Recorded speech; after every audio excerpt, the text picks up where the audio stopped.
Hey, what's going on, everybody? It is Wednesday. It is Xbox Nation time. Thank you guys for joining us. It is going to be a fantastic show. There was a lot of great stuff to talk about. Mooch is raring to go. He told me he was ready to rant. He was like, "Man, I'm so psyched up. I'm fired up." He's like, "Destiny, all this stuff." I mooched. Yeah, I mooched the Evil Within 2. Dude, yeah. I'm seeing all kinds of people try to mooch Evil Within 2. There's a large application base trying to get into Mooch University. We're looking at applications this week. We'll see what we Hellhammer's actually. You only need a 1.6 GPA to stay. That's right. That is right. You do need a 1.6, but you have to show something for it, dealer. You have to at least have 2 games per month. So yeah. Yeah. But yeah, you're here. I mean, Mooch is here. I'm here. Look at me, guys. Here I am. Yeah. No, it's great to be here, buddy. Xbox Nation. It's going to be, I mean, you got some real feisty topics we're going to talk about tonight. The biased media that we've been talking about for about 3 years. A lot of people, it's fun to watch people on Twitter finally come around, right? Isn't it nice to see them? They're really coming around. And what was funny was I sent you a couple of things today in DM on Twitter. Just like it was the one thing was like, Halo Master Chief Collection's getting an update. Next year. Next year. If you want to wait a year. You know, look, I bet you we see that probably also spring, summertime. You know, like maybe E3 time. But listen, I got to be honest, I'm excited about that. Halo coming back, the Master Chief Collection, for me personally, I understand everybody likes to use it as a punchline. It was broken, it's broken. Listen, I played Halo Master Chief. For me, was all about going through those 4 campaigns again and seeing them in 1080p 60. And I thought that they did a hell of a job. When me and you first tried to play through it, our achievements wouldn't pop, and we were like, we're gonna go ahead and we'll put it on the shelf for a week. You know what I mean? Yeah, we'll put it on the I shelf. cannot wait to tell you why you are wrong, man. I'm on. Okay, Master Chief Collection. This is go. Hey, hold on. Let me finish introducing. Yeah, finish your introductions, and I'll explain We'll get to those things. And then we got Dealer. What's up, man? Not too much, man. Just on the best podcast on a Wednesday night at, of course, 8 p.m. Eastern. Yeah, you have to make sure you do that. Otherwise, people will be like, man, they're taking shots or whatever. But ain't no shots taken. Just us having a good time. I don't take shots. I like to make them a little more fun than that. Go eat a bowl of poop. You know, that kind of shit. So, it's going to be a good show, guys. Thanks for joining us. Of course, hit that like button. We appreciate it. Absolutely. We got my bro, Hell's Hammer. He's back. He's here. He's rocking out. What are you doing, Hellhammer? Not too much, actually. I've been playing the new South Park game a little bit after taking a break from Tomb Raider. Yeah, I finally got Hellhammer into Tomb Raider, the 2013. Well, this is the definitive edition. I told him, I was like, he's like, but there's no achievements. I'm like, dude, you get them all at the in bunches. It's easy. Trust me, it's fun and it's a good game. And he's like, now he's getting into it. So. Yeah, it's good to have Hellhammer here as well. And we've got the always outrageous No Chills Nukem. Hey, everybody, this new Nuke. Oh, go ahead. Frauds. Come on, Snoof Nukem in the room Wednesday night. We are ready to go. Lots of topics. Let's get into this stuff. I'm excited. Yes. Heck yeah. And we've got our boy, the Xbot 448. What's going on? Because we're talking about some Halo. So he messaged me. He goes, man, you're talking about Halo, man. I want in. And I was like, all right, man, for sure. What's up, Xbot? Good evening, my fellow what's going on, people? It's the Xbot. And yes, we are talking Halo. I cannot wait to get in on these quote-unquote X enhancements. 343 Industries, Bonnie Ross, man, I got a few things to say. Oh, I'm sure you do. And actually, with no further ado, heck, we might as well go ahead and kind of get onto this. So if you guys didn't know, 343 announced that they are working on updates for the Halo Master Chief Collection, which kind of came as a surprise because they hadn't really updated anything in this game for a long time. This game has kind of been DOA for a little while. I'm not even sure if like there's anybody that really plays the community online or anything like that. But this was like kind of a surprise. And so I'm thinking about it. I'm like, that's cool. You know, more X enhanced games. I'm happy about that. And then the more I thought about it, I was like, I wonder if, because this is coming next year, I was like, I wonder if this has anything to do with Halo 6 possibly not coming out next year, which kind of makes sense to me because, why would you update the Master Chief Collection unless it was like this last minute thing? Because Halo 5 is going to be first. Obviously, they're doing that this year, and then they're going to do the Master Chief Collection. Not only that, but 343 themselves are handling it. No, they're not outsourcing to anyone. So they're handling that and the Halo 5 personally which means that could keep them pretty busy, which I found that a little bit odd.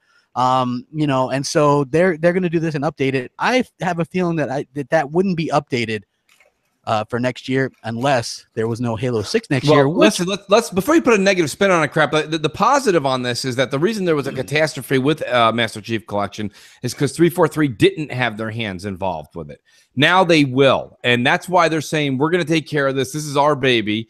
We're not going to just let it off and go off to some third-party team that, even if they're qualified, it's not the same thing. Listen, you go to your favorite spot, and here comes your macaroni reference, dealer. So put on your bib. I got something for you. This is a big one. You go to your favorite restaurant, and you've got that same cook. You take another 5-star chef. He comes into your favorite place. You'll know if you've been there once a week for the past 30 years that you got a different guy behind the fucking oven. My whole point is that this is the reason that we have to look at this as a positive. And there's nothing wrong. There's absolutely nothing wrong with Halo 6 coming out in 2019. We've got 3 first-party games coming out before E3. You know, as far as their schedule, and if Sea of Thieves comes out later, that's fine. That nail, man. They're not that nail, but listen, you got to remember something. There's something that's huge in marketing, Xbot, and that's the lore. Okay, it's the same thing called hope, right? Lore or hope, and that lore and hope for people that are Xbox fans still is Master Chief and Halo, and you want to have that lore going into 2018 for the games we've been promised, and you can get that for another Christmas going into 2019. Now, I don't think this is where you guys are going to argue with me. I don't think Halo is a 2019 fall release. I think if you guys are all like, we're going to break the grain. Microsoft's going to release this with 3 months know-how. If you guys are willing to break the grain, then break this with me. All right, let's break the bread right here. Okay, spring 2019. No, Halo 6 releases. Nope. Moochie's on record saying that he's like, lock it in. You might end up being right about the Halo 6 in 2019. I don't think they're going to do it spring. I think they'll do it holiday, and the reason why is just because that's probably the time that The Last of Us 2 will probably come out. So the reason why is because it is one exclusive that actually stands up to the Call of Duties or the Star Wars, whatever title they're going to come out that year. But Xbox, why? If we're sitting at the problem, man. If we're sitting at the boardroom right now, you're telling me that the Uncharted 4 and God of War, 2 of Sony's top 2 in the top 3 are going to release in spring, but they're not onto something. Well, we're not going to believe that Sony is releasing them until they're actually on the shelf. That's fine, and I'll play along with you. But the evidence is right in front of you. Uncharted was released in spring, and God of War is slated for spring. So my point is this: you tell me, Halo will destroy anything that comes out in the spring. They can reap the benefits of landing an absolute juggernaut before E3 and walk in there with their fucking chest out. And that's just the way to do it now. Here's the thing. Let's go back to the Master Chief Collection for a minute, because when you're like, hey, well, 343 said, this is our baby, and we're doing this 4K enhancement or whatever. And you just had me looking at the watch that I don't have on my wrist. It's like, man, they took a while to claim their baby real quick, because it's been a while. The thing is, there's such a negative stigma around the Master Chief Collection that, even if they fix it, that's great. But that aura is still there. I feel like 343 just needs to move forward. If they want to do the enhancement, that's fine. I feel all first-party titles should definitely get the enhancement because it's their hardware. They have the most powerful hardware coming out, right? Mm-hmm. Yeah. But you don't make it the big thing, and you don't try to push it as like, for that 2018 release, and you don't like pop a freaking confetti all over the place and say this is the most amazing thing ever, because it's not. It's been a long time coming. They should have tried to do whatever they're doing with the servers. They should have tried to do it a while ago. My whole thing is when it comes to 2018, right? There's been a huge stigma with Xbox One since 2013, whether it was the media bias, Resolution Gate. It was just one hit after another.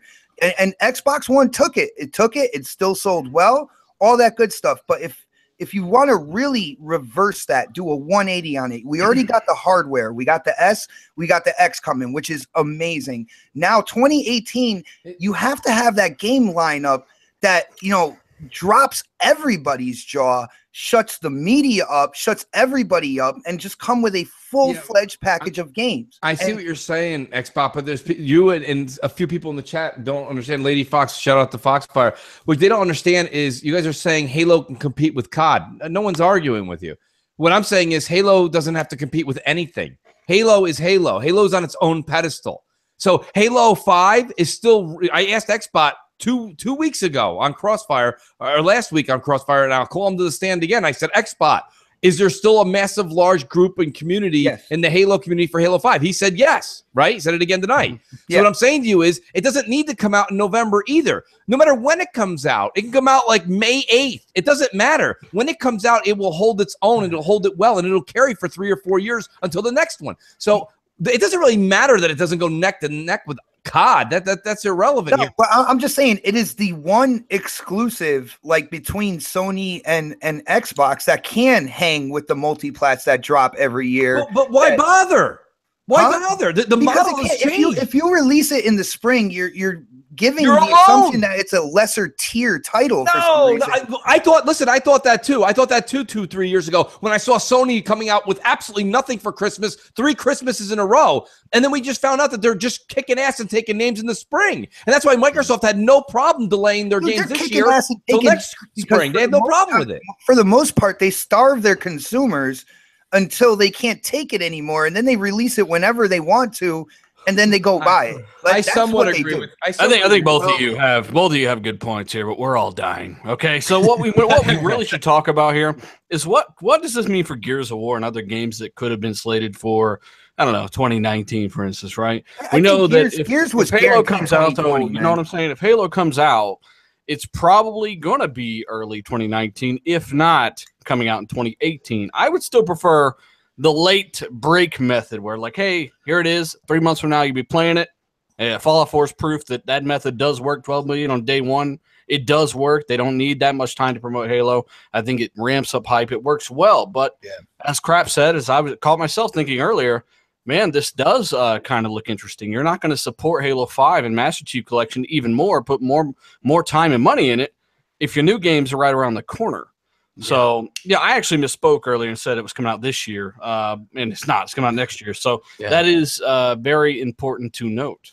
Hey, I just wanted to hold on 1 second. I just wanted to say that this is my kind of theory, right? Like, I know that it's kind of like sometimes I'm out there, right? I'm out there, but at the same time, this was my theory just because I thought, hey, it is weird. It is kind of like it feels rushed. Like Master Chief Collection out of nowhere.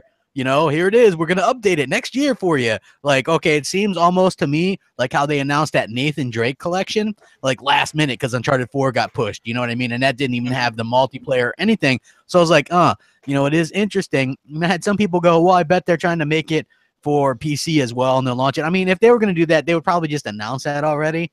I think that might actually come to fruition next year as well, man. Could you imagine though, like that thing had so much problems already with the online and stuff, and then putting another service in the mix with the PC, like I don't know, like it's already a dirty stain on 343. Even though they didn't even really do it, it was outsourced to like Saber Interactive and a couple other places. You know what I mean? So it gives them kind of a bad look. So to me, it's a little bit weird. Don't you think that could kind of backfire and make it look even worse? Hopefully they don't outsource to McDonald's Interactive anymore. No. They're doing it themselves. Frank O'Connor actually said that. He said, hold on, I have it right here because I am well prepared. He said, the Halo Master Chief Collection updated, handled by 343. What's that? Oh no, you can't call him, man. There's no J-dubs here, man. That's there's no J-dubs here. But he did Sunday mornings, buddy. He did confirm that. But here's the problem that I have with this. If there is no Halo 6 next year, you have your console, like your flagship console, the X. Like to me, Halo was what would really show that off. Exactly. Because I do think that Crackdown 3, and I think that Sea of Thieves, and I think State of Decay 2 are nice games. But to Mooch's point, 2 of those are like cell shaded, and one of those is like I don't know, an experiment. You know what I mean? Not a graphic. It's still better than 2017, more or less.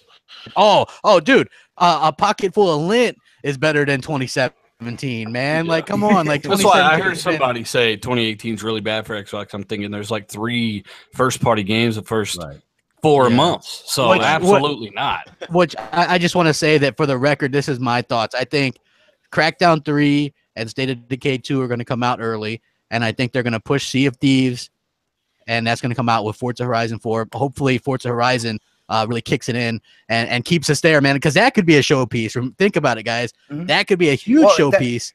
Horizon is definitely, in my opinion, it's taken over as that racer for Xbox. Motorsport is great. It's just that with racing simulators, you know, when you have that open world kind of more arcadey racing game, it appeals to more people.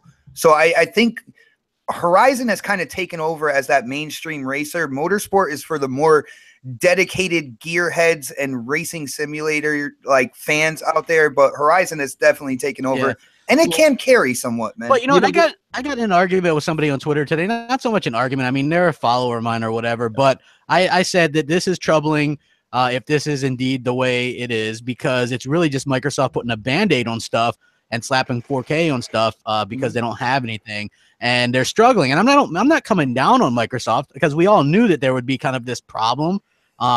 Just I didn't expect like the Halo to be a problem. You know what I mean? Because I know everybody like dogs it, like, man, Halo, Gears, and Forza. But to me, honestly, I'm happiest with those games than anything else. You got to look at a lot of things. You guys are you're looking very, very down a narrow tunnel. You got to look at the big picture here. The big picture is we keep talking about when the successor to the X is coming. And people constantly say 2020, 2021. If you guys like staying on schedule and calendars, look at the way that I'm projecting things. You now move Halo 6 to spring of 18, or to 18, right? And then we said that wouldn't that, or would that not be, when would the year be that we'd have the next Gears? That'd be 2019, right? Yeah. Just because you move Halo from November to February or March, that doesn't change the perspective of the calendar year. It really doesn't. So my point being is that it keeps everything still in line for moving forward for the successor to the box. The other thing is I thought it was interesting. This China just kicked in right now when I was looking at the chat. People said, hey, Anthem's coming next year. Now, and crap, your answer was, but that's a multi-plat. Here's the thing. Why when you have such a juggernaut like Halo, you do not. You know that everybody is either in love with Destiny or hates it. It's one or the other. It's a clear line in the sand. And we know that from even this podcast, okay? Yeah. You put a line in the sand, half of us are walking on one side, half of us are walking on the other side. You know when Anthem comes out, everyone's going to try it. Whether they like it or not, they're going to try it. So they're going to buy that next holiday. Then you've got COD. Then you're going to have another big juggernaut that we don't even know. Why would Halo want to dip its foot into that pool when 3 months later they got the pool to themselves? Because they've done it time and time again, and they came out with Xbox down, man. Welcome to 2017. You're still living in 2005. It's today. Hold on, 2005. Halo 5 did it in 3 months. It was over 5 million copies sold. And it didn't touch Halo 3 numbers. So my point being is that it doesn't matter. It's my point. You got to get them out there. You got to let more X's be out in the field. Let's hear about that macaroni now. Bring the macaroni. Listen, you guys are so diehard X Halo. You're not looking at it in the financial terms. You are my crossfire. I want the macaroni. You know I love We want butter or pasta sauce? Hey, Coach, I'm just curious though. Don't you think that it would be better if Halo 6 were to come out next year from a Xbox One X standpoint? Because next year, like, I know a lot of people think that PlayStation had a big year this year with exclusives. Right. I disagree with that. I never actually agree with that. I'm like, somebody asked me that today. They go, you didn't think PlayStation had a great lineup? I was like, no. I was like, they had some Uncharted DLC, Horizon, which was boring for me personally. Right. And they had a lot of third-party Japanese games. GT Sport and GT Sport, which is an online-only game. But let's answer your question. Don't bring Sony into it. Let's answer your question as it originally was pointed out. You said to me, do you think 2018 this Halo? I think if Halo 6 comes out November, like, you know, it's going to come out like November, right? It'll be November 17th or November 10th. If it comes out November 10th or February 13th, does it really matter? No. Well, if it comes out early in 2019, because Halo also sells units, man. It sells consoles. You would think that they would maybe want to do some kind of package deal around the holidays. Package deal that they're going to have with Anthem, they're going to fight themselves next holiday. Anthem, who knows if Anthem's even going to do They have that the marketing deal, though. Come on, guys. Let's not do this whole thing again where Sony gets a marketing deal 2 years in advance, and the whole thing is great and awesome. Microsoft gets the next deal for the next big Destiny possibility, and now it's garbage. Okay, all right. Let me explain why this is different. Let me explain why the difference is. Sony gets the marketing deal, and they get exclusive this, and strikes that, and clothes, and a hoodie, and all this stuff, right? Microsoft, they get the deal, and what do they get? They're probably going to get, the PlayStation version is going to be the one reviewed, and they get an Xbox logo at the end. Woo! Man, good job, Microsoft, because they don't pay for anything. I think you'll see Halo 6 early 2019. Probably. Spring. Oh, yeah. There we go. There we go. Noof is in on it. I think Halo 6 comes out in 2018. I really do. I just think with the new mantra that Phil is running, they're not showing anything early anymore. They're not even going to give it a year to fester in our brains because they don't want anybody speculating. They're just trying to kind of keep it behind closed doors, that sort of thing. I mean, at least I hope it comes out in 2018. And here's a big reason why, because, in a couple of months' time, I think some of the luster is going to wear off the Xbox One X pretty quickly. And like Crap kind of alluded to, I don't think Sea of Thieves, State of Decay, and Crackdown are enough to kind of sort of push consoles as we head into next fall. And they really need a showcase title, and there's nothing on Xbox that kind of gets people's panties up in a knot bigger than the Halo franchise. And I think 343's got to deliver. I think the one reason they're going back to the Master Chief Collection, because I think they feel they owe it to the fans to fix that amazing game that should have been amazing right from the get-go. They know there's still life in that product. If people want it, they just gotta fix it up a little bit. And it's a nice stopgap title to bring out, say, early next spring, maybe in the middle of the summer, to kind of keep the Halo fans rocking and rolling as we head into the hype build up to E3. Noof, you sound like a guidance counselor for a kid who's been in the office for the fucking past 6 months. Like, if a kid's been in the office that many times, you're like, come on, give Billy a chance. Let's give him a chance. He can do it. Like, Halo's not going to be able to go up against these days against Anthem and COD and this. Why would you? Well, no, I am getting tired. It can do a lot better. It can do a lot better on its own. Saying these exclusives should not come out in the holidays because of this multi-plat or that multi-plat. You know what? These companies need to grow a pair. So you're saying, the Xbox One X, the Xbox One X was created, okay? Phil and Aaron and everyone's on record saying we've made this so that all multi-plats will look best here. That's what they're actually running with. That's their slogan. And that's what. So now are we? That's because the gaming community is very finicky, and Microsoft listens to what everybody is saying all the time. And it's like, dude, I don't know. You can't do that. You need to have a direction with your platform. I don't think that we need to worry about it. Exclusive. It's that not can really come out next to COD and do unbelievably well. It's a great debate. Listen, it's a great debate, but the answer, but here's the thing, guys. Here's what I don't understand. The reason I'm actually just a little bit more in question here is it's a great debate to have on a podcast. There's no doubt about it. And that's what we're here to do, is to talk about the situation. But realistically, Crap, you have to go back to Crap's question and look at what I said, and I'd like to hear what you guys have to say. He said to me, do you think 2018 is the right time for Halo 6? I'm saying to you, it's a wash. It doesn't matter if it comes out in November or it comes out in March. I'll give you that if that were the case. But if it's not till holiday 2019, I think that's the horse of a different color. I agree with you there, because now I'm saying why push it off that long? Then you have to question, like you said, Crap, the troubles at 343. How much trouble do you guys think their first party's in right now? Because like everything's not hitting their stride as far as I'm concerned. Like everything's been delayed. If Halo's been on a 3-year cycle forever, so if it does miss that 3-year cycle, and they've had turnover. Josh Holmes, other people have left 343. I mean, and right now they did that AR thing. They're working on the Master Chief Collection and Halo 5. Bonnie Ross has said we're not going to talk about Halo for a while. You know what's crazy, Crap? You know what's crazy? The reason why, like, I hope Noof is right, because I feel like the next Halo, if they do the same thing that Fallout did, the hype would go through the roof. And the thing is, with Halo 6, you guys got to remember, 343 has this entire story already written down. They already have the engine for these new Halo titles, starting with Halo 5. They can tweak it or do whatever they want. They have the story, they have the engine, they have the infrastructure for the best first-person shooter multiplayer on the planet. So they have all that stuff already ready. They have the engine and the multiplayer ready to go. You got to get that single player fix, get Locke out of there. They have to start. K Mega gonna jump in here. Hopefully, Locke dies in a car wreck on the way. Well, here's the good news. If the game is coming along nicely, yeah, I think Xbox will show it off at E3 if they know that the progress is looking like light at the end of the tunnel. But if come E3, if Phil says he's going to hit the stage and they're like, yeah, man, we're just not ready to demo this thing, and it's very unlikely that it's going to make it November, they won't show it at all. Like, basically, it's damned if you do, damned if you don't. Like, they will push it ahead, but I'm hoping that it is coming along nicely, and I think we will see it in 2018.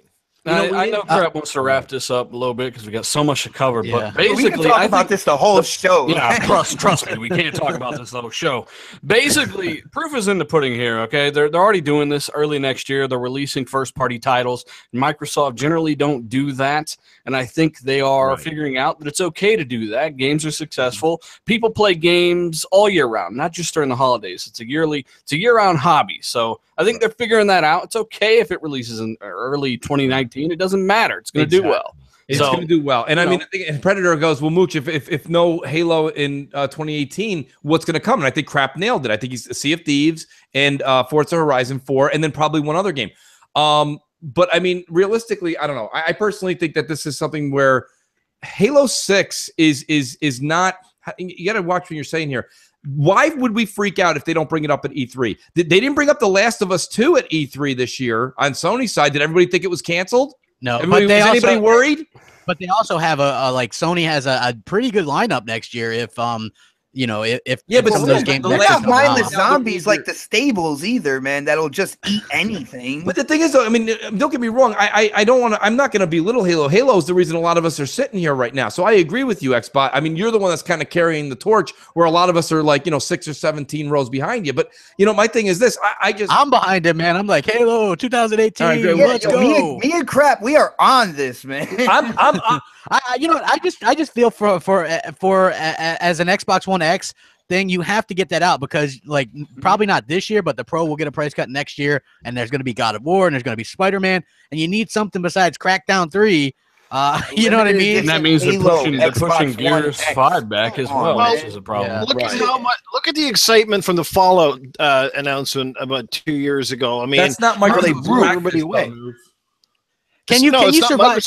But maybe they're going to pull the same kind of effect. They don't do anything like that. Like we've always said, why don't they do things like Sony does? They don't do that. Do things like Bethesda? They don't. They do things on their own clock. I mean, Crap, you've got 850 videos saying that exact line, that Microsoft's doing things on their own clock. So when they're ready, they're ready. Like, would we ever think that the Master Chief Collection would be back in podcasts again? Would we be talking about it? No, but they did this because in somewhere in their reality, where I think that actually Bonnie Ross should be where what's her face? Shannon Loftus actually is. I think those two should switch. After this decision, I'm not sure about that. Let's hire Amy Hennig, yo. But I mean, I just say this. I mean, and Dealer's right. We have other things to talk about. But lastly, I would just say, guys, think about this. If you see E3 next year come and go, and you don't see Halo 6, I think you will see a Halo 6 coming attraction. By I do think you'll see. I hope I just don't think you're going to get a release date. But that's me. But I mean, The Last of Us 2, which is now really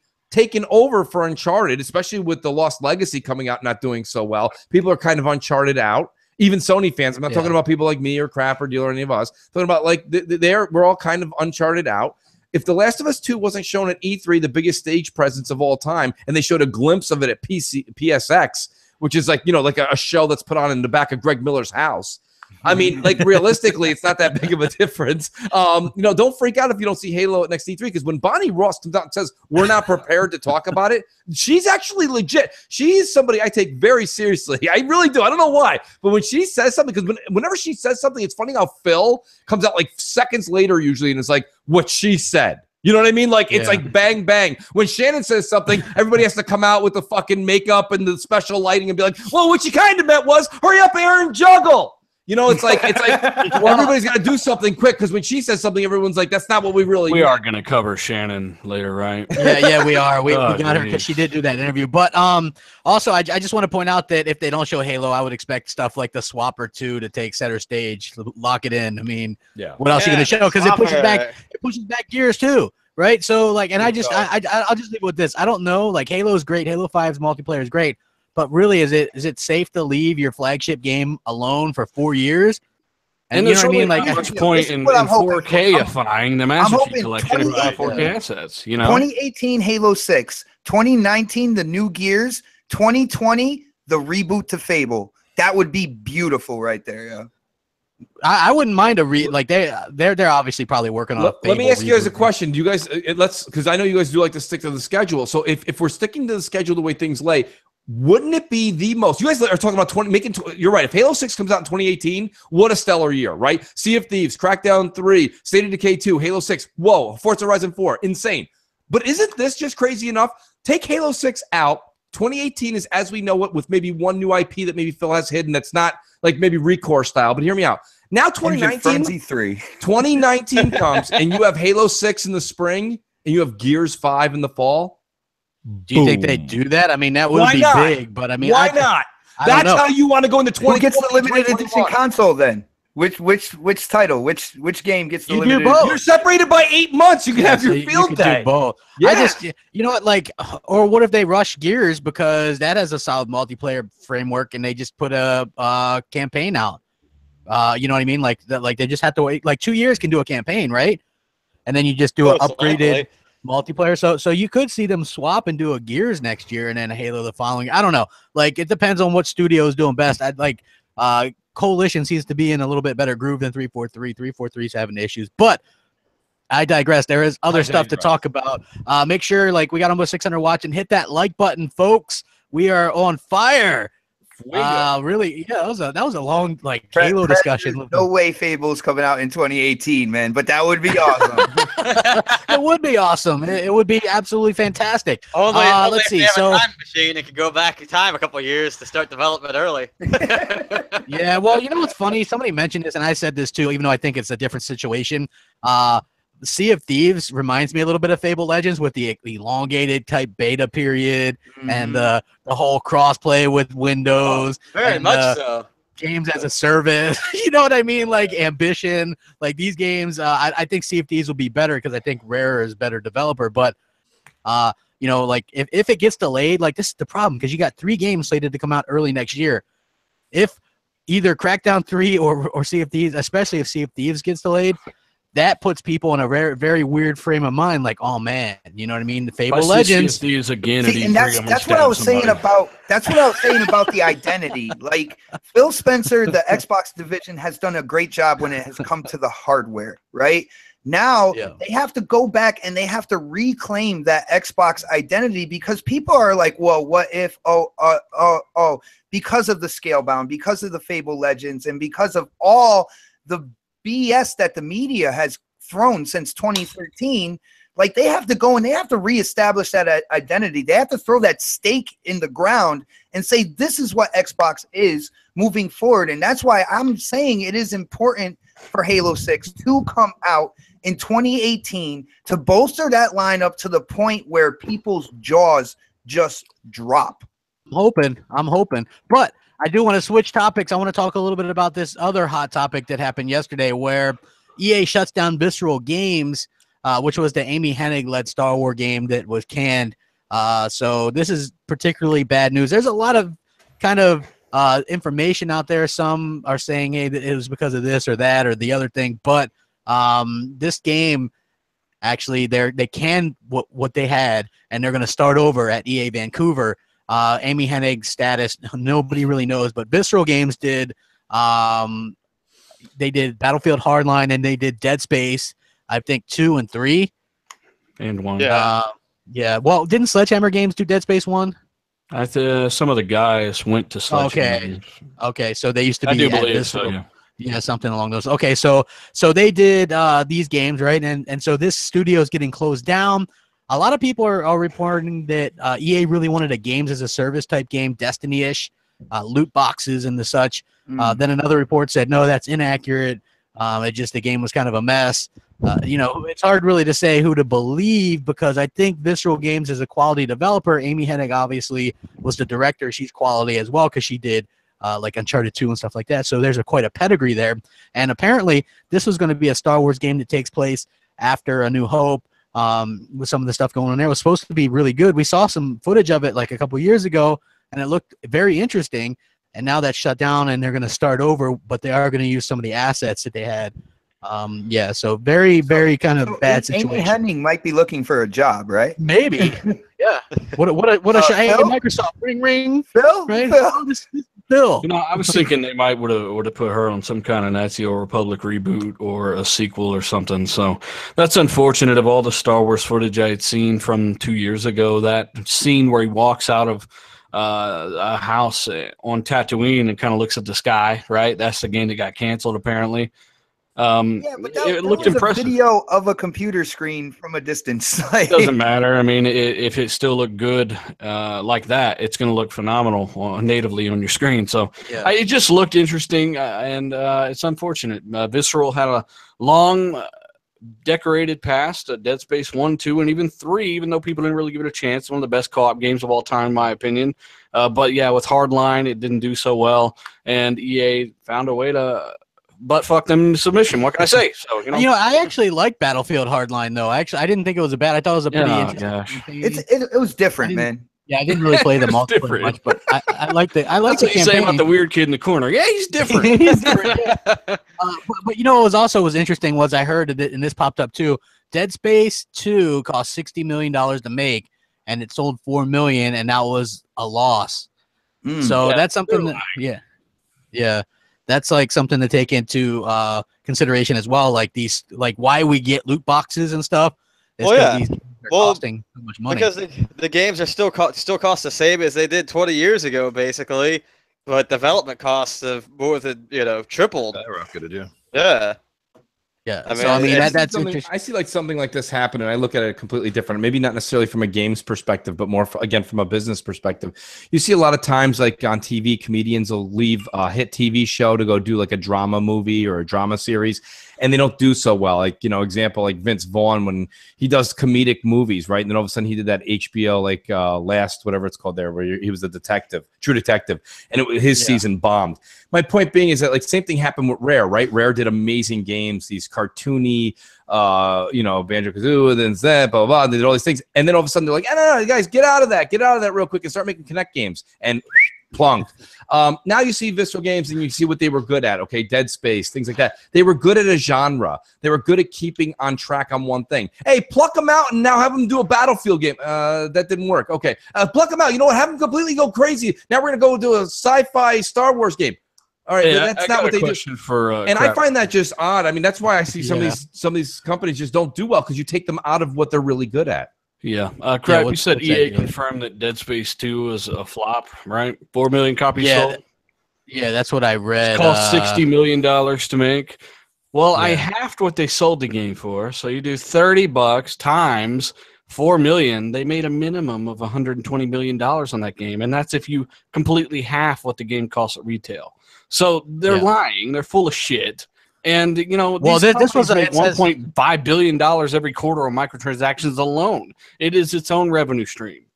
Yeah. I think they trashed it just for the fact of what they're doing with Star Wars Battlefront 2. They're trying to implement it throughout multiple games within, their publishing, and they're going to do the loot crates and microtransactions. You don't know. Maybe Amy Henning, I think she was the lead on this.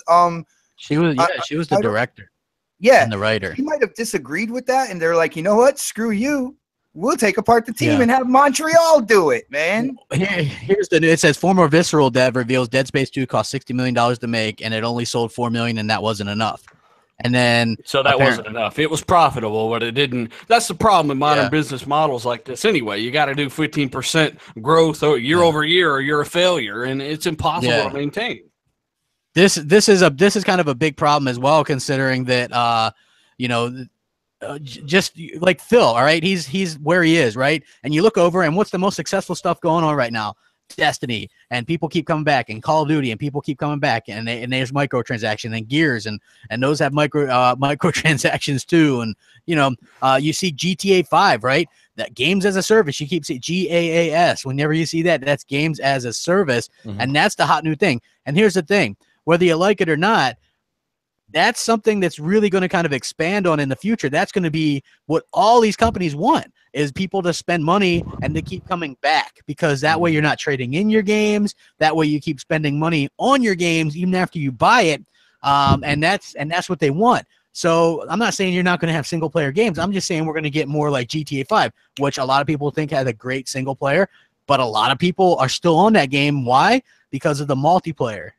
You know, people love GTA Online. Jeez. Yeah, I don't get it either. Hey, they made $700 million the last quarter of last year, I think, just on the GTA 5 cash. The microtransactions. Why would you even bother making a GTA 6? You know what I mean? What is it? It's like 70 million sold or whatever. Fucking ridiculous. It is. It's absolutely insane the amount of numbers. Everybody in the world owns at least 2 copies of GTA 5. Yeah. I have it on 360 and Xbox One. Yeah, so it's interesting. I haven't really been able to finish it. I haven't really enjoyed it. No, that's not free to play model. Free to play model is you download the free to play is basically like League of Legends or Smite or stuff like that, where you download the game, you can play it free and probably enjoy it freely, but you'll have a much better time if you invest money into it. Yeah, like Smite, right? That's a good example. I really went through a big Smite phase. I bought it is free to play, and they kind of have they go through the heroes that you can be or whatever, and those amounts are free. But I bought the pack or whatever for all of the heroes for $20 or whatever. So, and then what they get you on is people spend money on different outfits and stuff. Like my one friend Snipes spent like he's like, hey, I spent $150 on skins. I was like, wow. Hey, at least it's cosmetic, right? If developers are going to focus on microtransactions, do that kind of stuff. You know, optional stuff. It doesn't destroy consumer goodwill. It doesn't change the game balance like Activision are trying to do.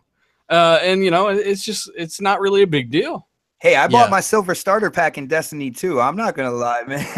Yeah, man. Hey, well, you know what? Like, I actually spent some money on Gears packs because I wanted that biker Marcus, right? Hellhammer got it, and I was like, I really want that, and I had enough to get 2, and I think I went into this last week too. But I had enough to get 2 just regular coins from playing, and I didn't get it. But when I was opening the second crate, the game started, so I was like, oh, I lost it. So I spent $5 to get the 5 crates or whatever, and then I look, and I didn't get him in there, and then I looked, and I was like, oh, I must have been in that second crate that I got that I didn't see, and I was like, oh, I didn't have to spend any money to get biker Marcus, but at least he looks badass as a biker. He's like, hey, I'm Marcus. Hey, yeah. So is anybody else have any? Because I am. Does anybody else have any thoughts on the? Well, I was just going to say that microtransactions, they're cosmetic, much like a boob job. But a boob job for a stripper doesn't mean she's going to climb the pole any easier. You know what I mean? So, hey, you can buy them or you don't have to buy them as long as they're not forced on you. They don't give you some crazy ass advantage in a multiplayer contest. I'm okay. I ain't going to spend real world money on them. I get you, man. I totally understand. And it's optional. Just like, I think it's just like the popular thing to hate on right now, right? Because everything's doing it, but they're trying to, everybody's going to try to get money. Everybody wants to try to make their money back and make more money because a little bit. And I still say this, right? A game like Horizon Zero Dawn probably didn't make a ton of money for Sony, right? It got a lot of recognition and people are like, oh my God, it's so good. Arrow 2, they ran off with its spear and the robots and stuff. But for me, my leg, and that is the good question is, how many of these games do you think the average company now, especially for a AAA, how many on average you guys figure a AAA game has to sell before they start actually seeing profit? 2.5 million, 3 million?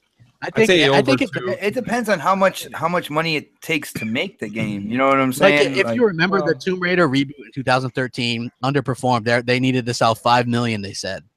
Oh, wow. And it took them a while. It wasn't until they got the definitive editions out that they surpassed that. And then it ended up doing like 8 or whatever Square it was. Enix is notoriously inefficient with their money, though. So if they're that concerned, quit taking bonuses. What else can you say? Oh, hey, I'm 100% there with you, man. I think it's kind of weird. Hey, you're right, though. Horizon Zero Dawn probably didn't make a whole lot of money. I think it was profitable, but what it did do was promote consumer goodwill, which that's something you can't buy sometimes. So, exactly, much like Super Project Red, maybe some of that stuff's more important than that extra couple $1 million. Well, here's the thing. So, yeah, go ahead. I just want to say, Ed Torres in the chat, he says, you got to respect Sony on still making new IPs that might not make money. Well, here's the difference, though, Ed, with Sony versus Microsoft, is that Microsoft is a bigger gamble for them on any property because they basically only sell the bulk of their games right here in, you know, North America, some in the UK, you know, some in Brazil, those sorts of things. But Sony does really well in Japan. So a lot of those games they've been bringing over here for the last year and a half, 2 years, a lot of those JRPGs, a lot of those games would probably never do overly well on the Xbox, but they do well enough for Sony in the Japanese market, and that's the reason we see them for the PlayStation as opposed to Xbox, because it's a much bigger gamble. Yeah, and then and then when it comes to the Japanese developers, come on, guys, let's face it and point at that gorilla in the room.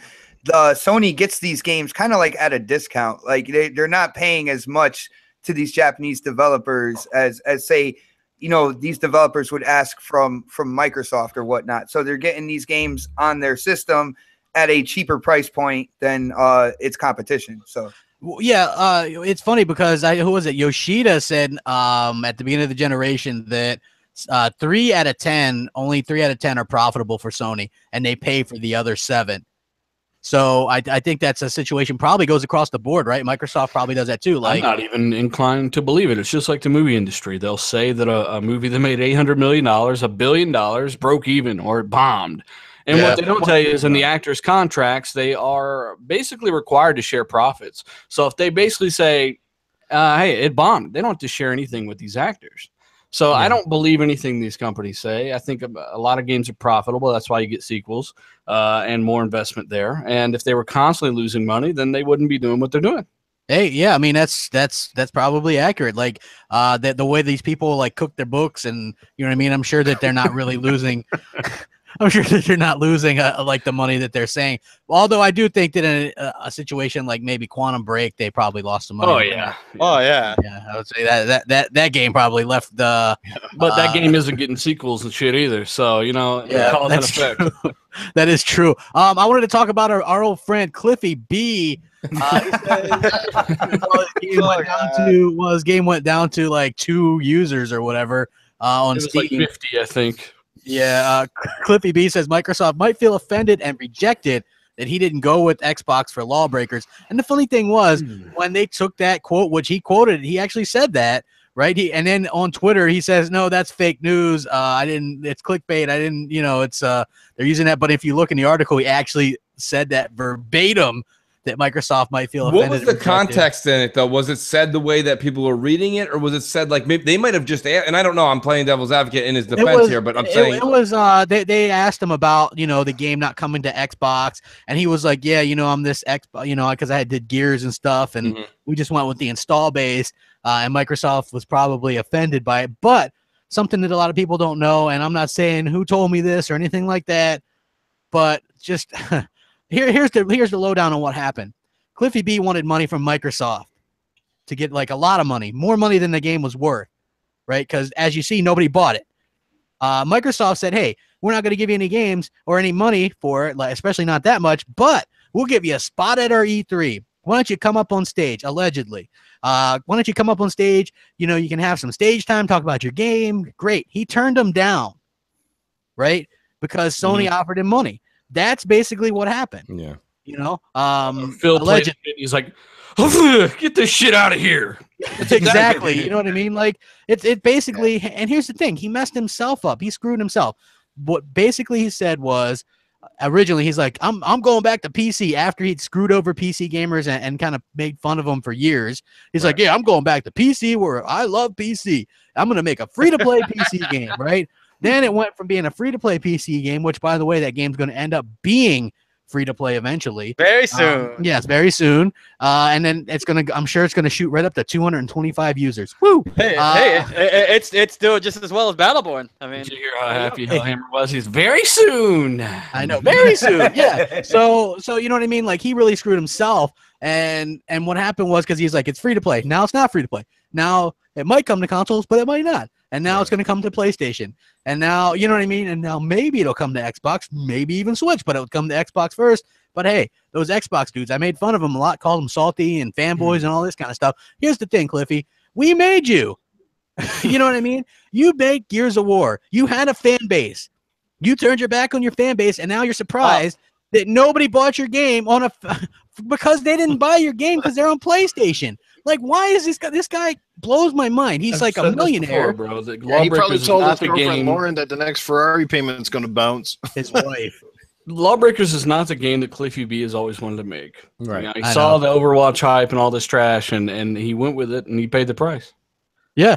I hope he goes back to, you know what? Like, I'm not trying to shun the guy. I hope he goes back and does something else and decides to go to Xbox because he had an install base there. That would be like me going and making a game and saying, hey, it's a PlayStation 4 exclusive, right? Well, my fan base is at PlayStation. It's not. My fan base is Xbox. You know, it's funny. I say this all the time. I don't understand how. I just don't understand this. The gaming business, okay? And I don't mean day-to-day operations. Yes, that's a lot of work, okay? So there's nothing to sit here and belittle it that way. But top-level stuff we're talking about, when there's decisions that we make left or right, when you have a fork in the road, you have so much history and data in front of you to what is successful. And you said it, Crap. You said it yourself.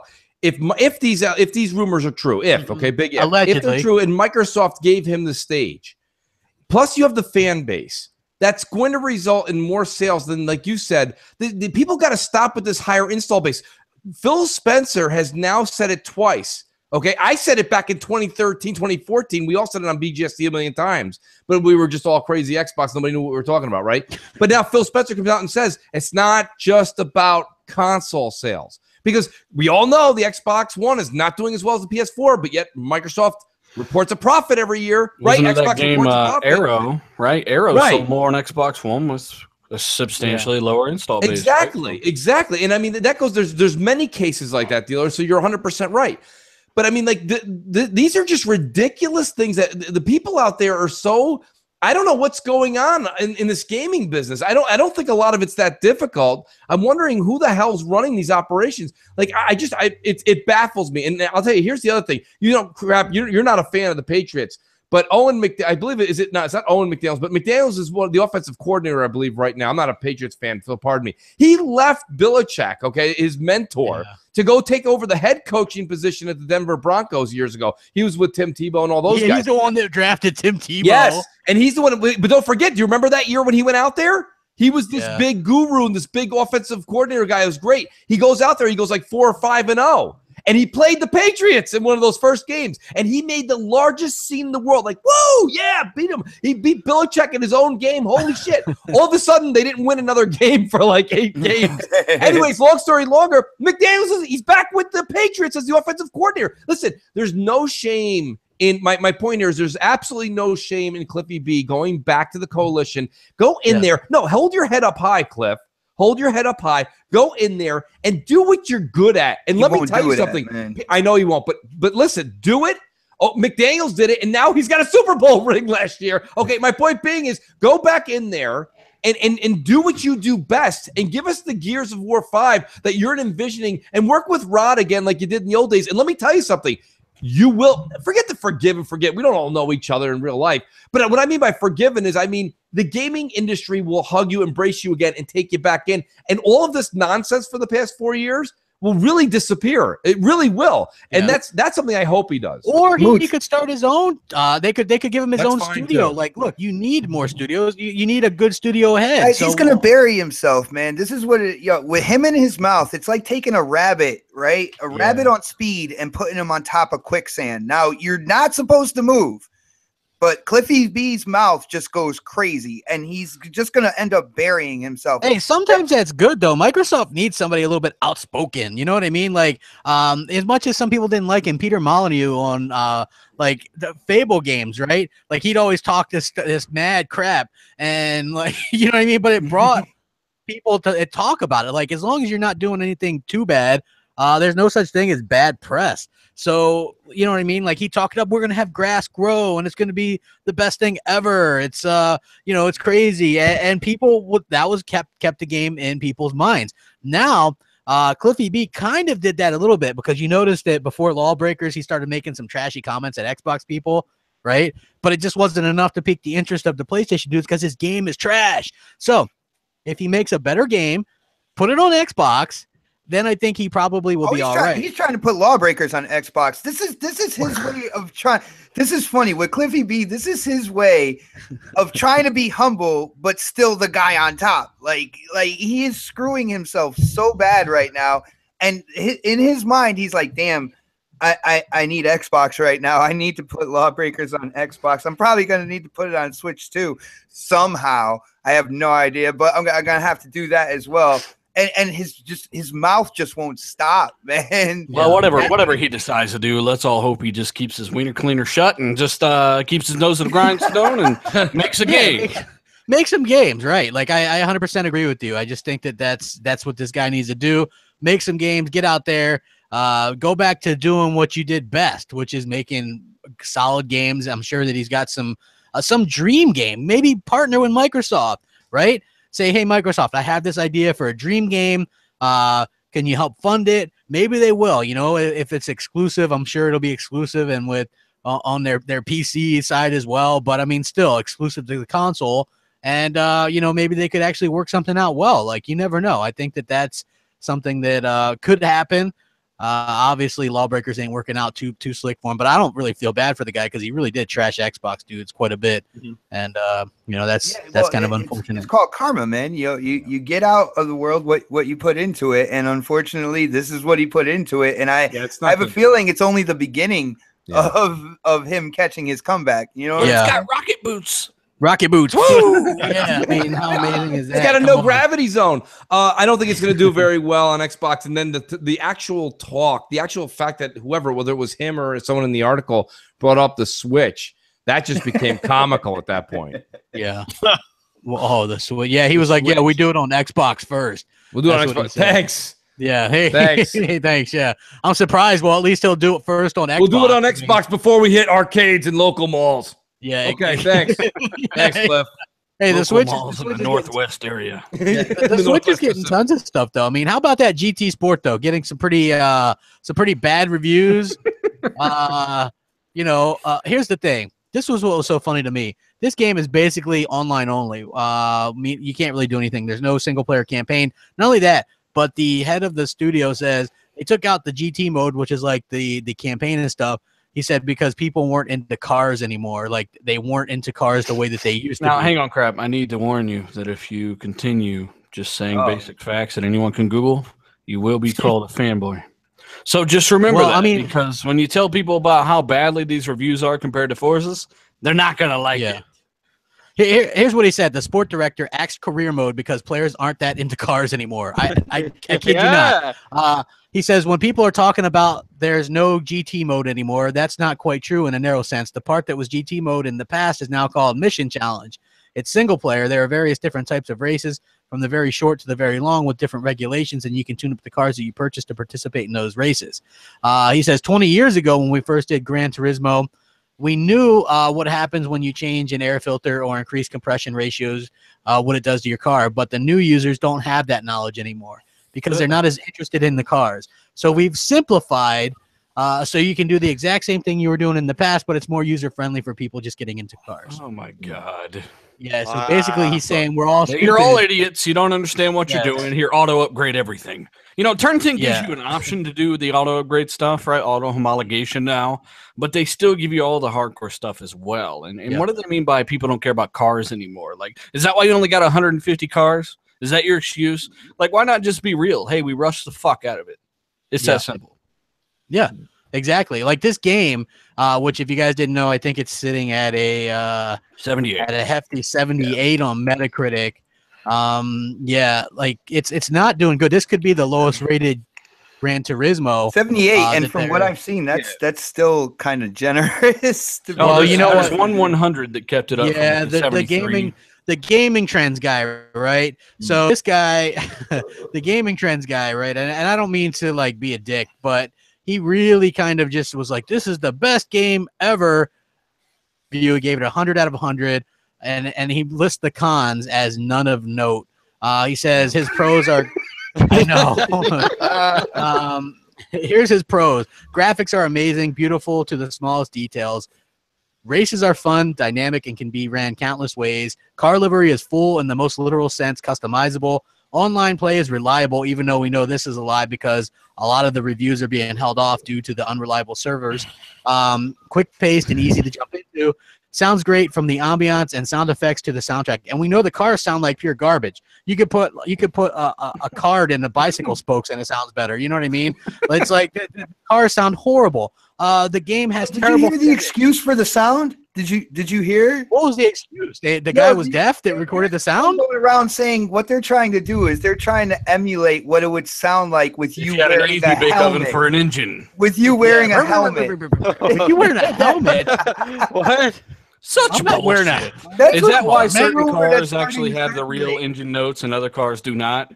Because you're not wearing an engine in that particular, you're not wearing a helmet in that particular car. It makes no sense. Yeah, you just decided Let's to face wear it, that man. car. The team at Turn 10, when they did Forza, those guys worked their freaking ass off, man, because if you watch any of the behind the scenes stuff, those guys are true car enthusiasts. They're not just video game designers, but they are actually car fanatics, and those guys would go out to those tracks that actually test drive cars, they'd actually record like sounds right from the engines, like, you know what I mean, like, and they would go to cities and actually photograph the entire streets and the tracks and render it all. Like, they put a lot of work in. Remember when the last GTA game, or Gran Turismo, sorry, came out, like a lot of the cars were rendered inside and the dash, but then there was a lot of cars that didn't have that view at all. Like, so that they was called the copped out. premium cars. Yeah.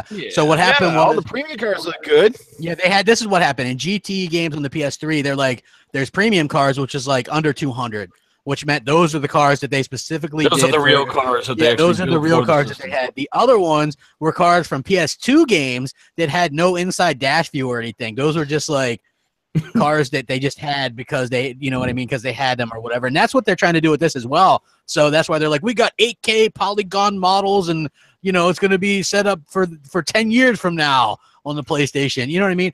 This game is just not fun. And I think that games, especially racing games, need to be fun. You know, it just blows my mind that this game can get. And by the way, even though it was a different reviewer, the same site gave Forza a 90 out of 100, which is a great score. But they listed like 4 or 5 different cons. What were the cons? Hold on, I'm gonna look this up because absolutely destroy this guy right now. You know what's awesome about this Forza Motorsport and Turn 10 in general. When you talk about making it fun for the people who like racing simulation, like I know me, Dealer, I know there's a bunch of people out there. The game at its core is fun.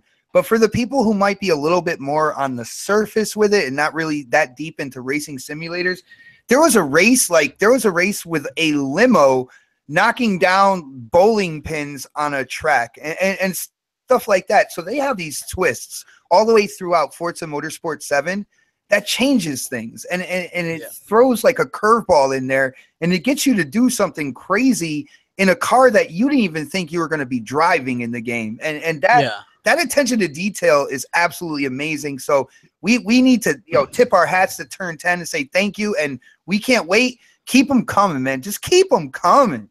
Here's the 4 cons. Number 1, gotcha like that's a hyphen word. Gotcha like mod system feels grindy. The second thing, VIP rewards are a tough pill to swallow, which that's been fixed. The next thing is occasional frame rate hitches on Xbox One and PC, which this game's a locked frame rate 60 FPS. So I'm not sure. Yeah, I mean, but the PC I'm not sure has had issues. Yeah, so maybe they played it. Definitely has issues.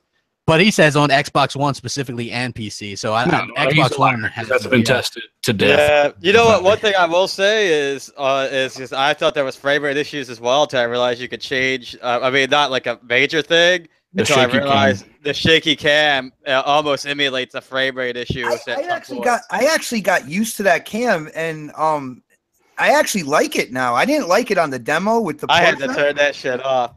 It's fucking horrible. I actually his last thing is occasional physics wobbles. What? I don't even know what that means. Occasional physics wobbles. It has physics. What? I guess. I mean, yeah, there are no physics in GT Sport. So yeah, like it is 2 different people. But again, is that the technical term? Crap. I don't know. That's what it says, man. Occasional physics wobbles. But like Dealer said, a black hole opens up in the track. Fucking physics wobble. Yeah, wobbles. You know what I mean? Like, look, you play. When you play GT Sport, it feels like you're ice skating. When you hit people, in the car, it's like bumper cars. It feels like big bumping. Right? There's not really any kind of reaction. You can hit them at going 150 in the butt, and they're not doing anything. You know, I said this forever ago, Crab, that racing games will always be better on Xbox, no matter what, because of just the rumble triggers by themselves. Yes. They connect you to the road. They give you a sense of alertness and awareness that you don't get and you can't get on PlayStation because they don't have that.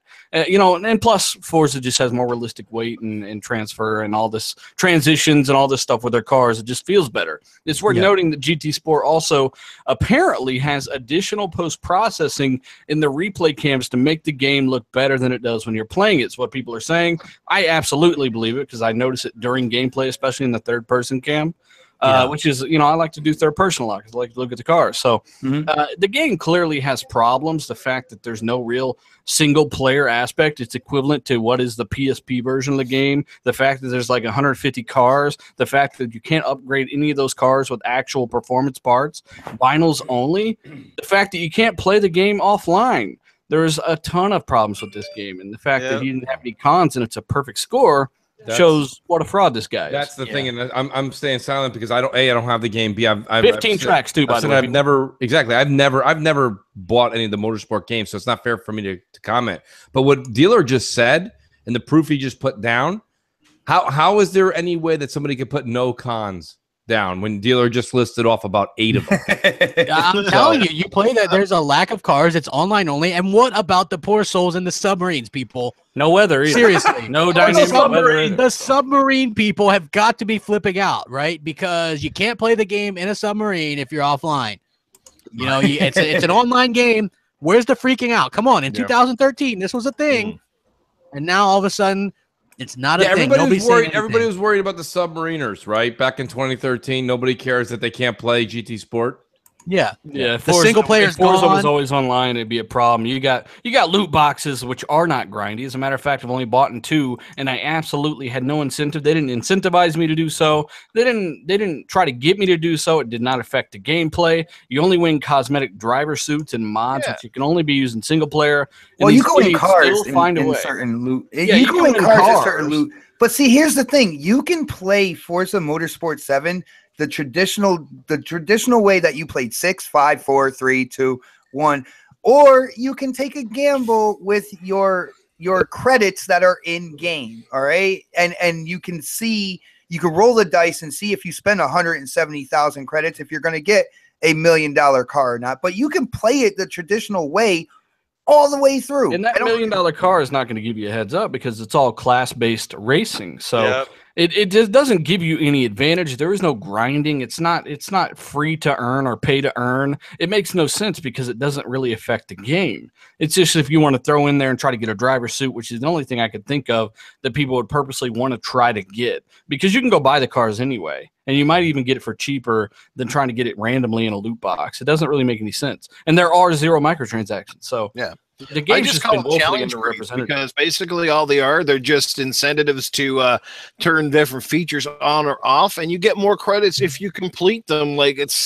they're totally misunderstood. I don't know why people are bitching about this. It's like you don't even buy them with real world money or nothing. It's just like, again, if you want to get more credits for a race, you can turn on the braking line, or if you know what I mean, like that's all they are. They're like the Call of Duty thing, you know, when you get like 10 kills in a row, you get more points by achieving certain challenges. It's more incentive for people to maybe race with stuff turned off or stuff turned on. You know what I mean? Like that's all it is. You can always point out the dummies who say, "Oh, it's crying" or whatever. But if it were happening to Gran Turismo Sport, where they're telling you there's microtransactions in a game that doesn't have them, you'd absolutely wonder what the fuck is going on. Exactly. I wonder what's going on because everybody's just like it's like the new thing to hate on or whatever, which I think that it's stupid to actually hate on that. But you know, Gran Turismo Sport is probably going to be the lowest rated person or GT game that ever was. You know what? I'm sorry. I was looking at Mooch DM me, and I was like, what? So yeah, and I'm getting kind of right back. I can only do one thing at a time, people. I can't reply to DMs and also talk. So that's my bad. You weren't talking when I DM'd you. I know. I know. I know it's bad. That's Hey, the new Xbox Fall update releases. I'd like your guys' thoughts on it. Mooch, I know you had some interesting thoughts on this. Listen, as I mentioned in MNC Mornings earlier this past week, I love it. I really do like the new UI. I think what they did is fantastic. I like that Mike said that they're going to leave it where it is. They're not going to keep redoing it. This is pretty much it, folks. We're going to need a couple of things that are polished and added on, but for the most part, we're good. Only one gripe is what an absolute mess that community space is, which was the activity feed. That is like a lost and found fucking post office. It is a mess. It looks like when you're standing in line. Remember back in the day, you stand there and it'd be a cork board with everybody's fucking business card on it wherever you're standing. That's what it looks like. And I went through the other night and I'm like, I enjoyed that at the end of the night. I don't go through it when I first turn it on, but just before I turn off my Xbox, I kind of go down and I look at what all my friends did, some clips, some this, some that. And now it's like clusterfuck. Yeah, it's like looking for like, a lost kid on the back of a fucking like milk carton. I can't find shit on that goddamn thing. And I'm like, where is, like, somebody was like, hey Mooch, check out my thing. I put it on the activity feed and I was like, where? What day? Well, what happened? Crap. He doesn't like live tiles, man. No, I don't like live tiles, but that's not really live tiles. He's got a point, though. That's probably the worst addition to the home dashboard part there. I like the old version. Maybe just update that, right? Yeah. I really like the ability. You can go in the options for those that don't know. Believe it or not, there are people out there that don't know.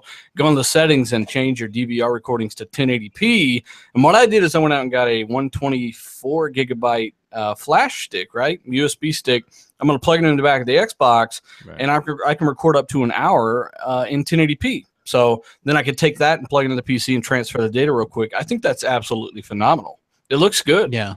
Some people are able to do like 4K screenshots. Somebody was showing me that. Yeah, He's like, check this out. It's showing up as a 4K screenshot. I was like, hey, that's interesting. You know what I mean? So, I mean, that's coming up. For me personally, I like how smooth it is. It seems like there's a couple of extra steps in doing certain things, but overall not bad. I like the speed of it. I like how it looks, except for the pins seem a little bit small to me. Like, I don't know, just like they're like down there, but I do like how many there are. Maybe they like give you a idea to like make them a little bit bigger, but have games load a lot faster, don't they? Yeah, they do. Even if you go into your My Games and Apps, all that stuff's just way quicker. Yes, it took me a while to find My Games and Apps because it used to be like right over on the side there, and now it's like to this day. I don't know how you could say you've said that sentence twice now in a week. It got actually closer to you. Like when you're hosting, it was easier to find. How? It was just right below your launch. It's right. I go to my pins through hitting the guide button anyway. I think Crap's applying for a GameSpot reference. No, I'm telling you, dude. Have you noticed? Have you noticed, Hellhammer, that the My Games and Apps is harder to find now? It's right below your latest launch. Actually, look, here's what I see, right? Like, the first thing that bugged me is the same thing with Mooch. The community thing is absolute garbage. That's a mess. I used to scroll through that as well. Like at the end of the night, like before I go to sleep or whatever, just kind of see what everybody's doing. And now it's just a big, kind of a clusterfuck. Isn't it funny? Now you turn to it and you're like, holy shit, I need fucking Excedrin to get through this. I don't even know what's going on. Like, I'm scrolling through it right now, and I'm like, I don't even know what this shit is. You need your Ovaltine decoder kit to fucking get through the goddamn. It reminds me very much like the front page of the PlayStation 4's dash, actually, which is just all over the place too. For that. Hey, we got to give a shout out to over 600 people watching this live, guys. Hit that like button. Hit the like button. Come on, less than 300. We talked about games for like the first 45 minutes. Hour. Yeah, you don't gotta. You don't even gotta find My Games and Apps somehow. It's literally. Look, but otherwise, the whole dash itself is much better. Yeah. The only thing I don't like about it is the few extra steps that they add to it, like to see your friends list. I gotta bro up to that. Go to friends and then click on friends to actually see the list of Same people thing with online. the messages. You got to go to messages and then click on messages. So it is an extra step, but it is easier to take screenshots because you don't got to double tap. In fact, I screwed myself up trying to double tap. I'm like, double tap. Where is it? Where is it? It hasn't been double tap for 2 iterations though. Crap, that was 2 iterations. Some of the other, what the hell have I been doing? Yeah, the UI before this one was just press the button once and it was there. Man, Yeah. I'm starting to think they need a big giant screen that fucking flashes like a big old stop sign when you send a message to someone, because honest to God, I don't know how many times I send out messages to people and they're like, "What, Noof? You sent me a message?" I'm like, "Yeah, like a couple of hours ago, like if you've been paying attention." "Oh, well, well, I mean, that doesn't really suit my excuse, Noof, so I didn't see it. It's like, geez, they need like a chime or something. It's like message incoming or some freaking thing. Yeah. Yeah, I mean, this UI is definitely is fine. This is the one that I think they should just lock it, it's make faster. it better. My other, and I wouldn't use the word gripe. It's a recommendation. Is just that when you're I'll call it windows, or when you're 3 tiers in, when you go to, you go to the guide, then you hit friends, and then you hit invite friend, and there's 3 windows open. I always like the old method where you used to be able to hit to the right, which is your screen of game or TV, and you'd be able to hit over, and it would bring you back to what you were doing before you went into the menu. Now you either have to hit B 3 times, or you have to hit the illuminated Xbox button to close the guide, which is just, it's not a big deal, but it's all the way on top. It's nice when you're getting done and you're going, right with your analog stick. And if you just go right one more time, it removes the guide. It just wipes the guide because you're done. You're done at that point.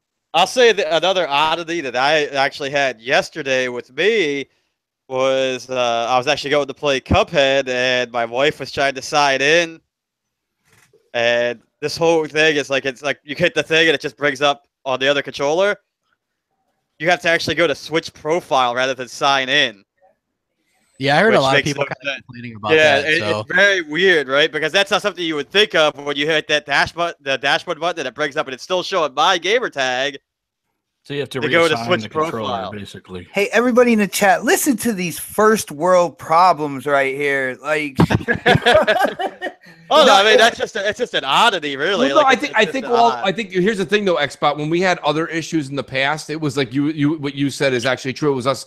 These are small things, but these are like the small things that we would like corrected that are easy for Mike and his team to do. I give you guys a month with what we have right now, and you won't even be talking about it anymore. You'll be so used to what's going on. That goes for every new game release. That goes for everything we do. In a month, we don't talk about it, basically. Yeah, it takes a month to. Or just keep them what they got and upgrading it, Yeah.